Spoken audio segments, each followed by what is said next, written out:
The night Grand Funk outshone Led Zeppelin. And now Peter Grant, their manager, had to pull the plug because, well, they didn't want to get embarrassed. Former frontman of Grand Funk, the man who wrote most of the hits, most of the songs, and sang most of them, Mark Farner, talks about that night.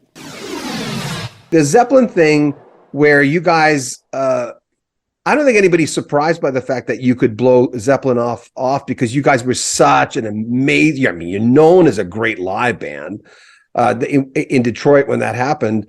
So they try to unplug you? They did. They literally did.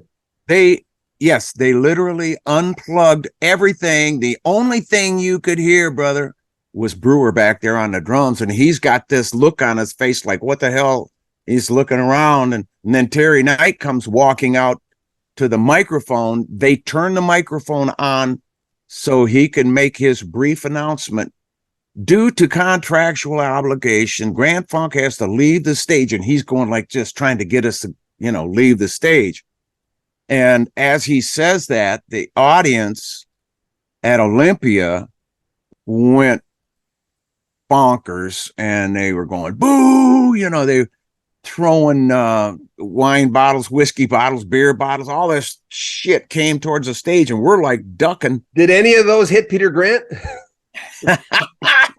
It's a miracle. I mean, he was big enough that they all should have hit him, but he was standing in the wings, just making sure that we got off that stage. To you, Todd Rundgren is, how would you describe him?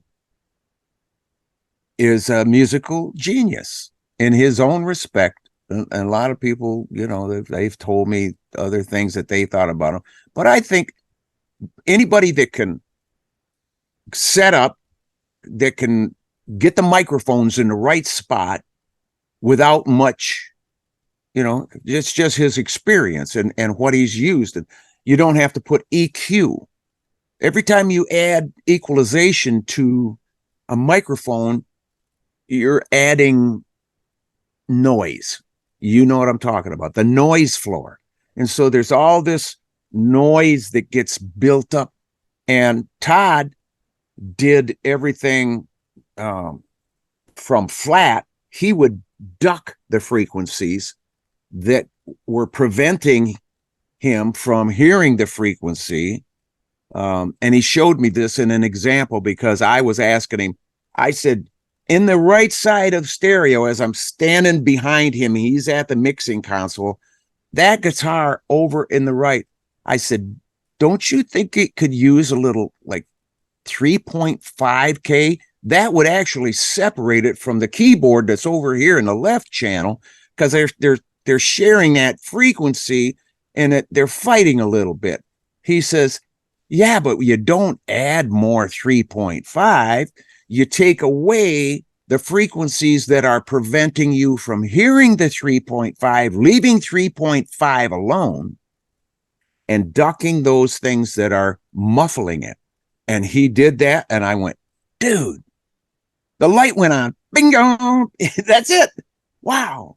That was a key. It was like, bam, there you go. And I hope people that are listening to this conversation that you and I are having are getting that. Any kind of musician that fools with equalization and tries to get a mix, man, you can't add shit. You got to take shit away to get that nice, clean mix.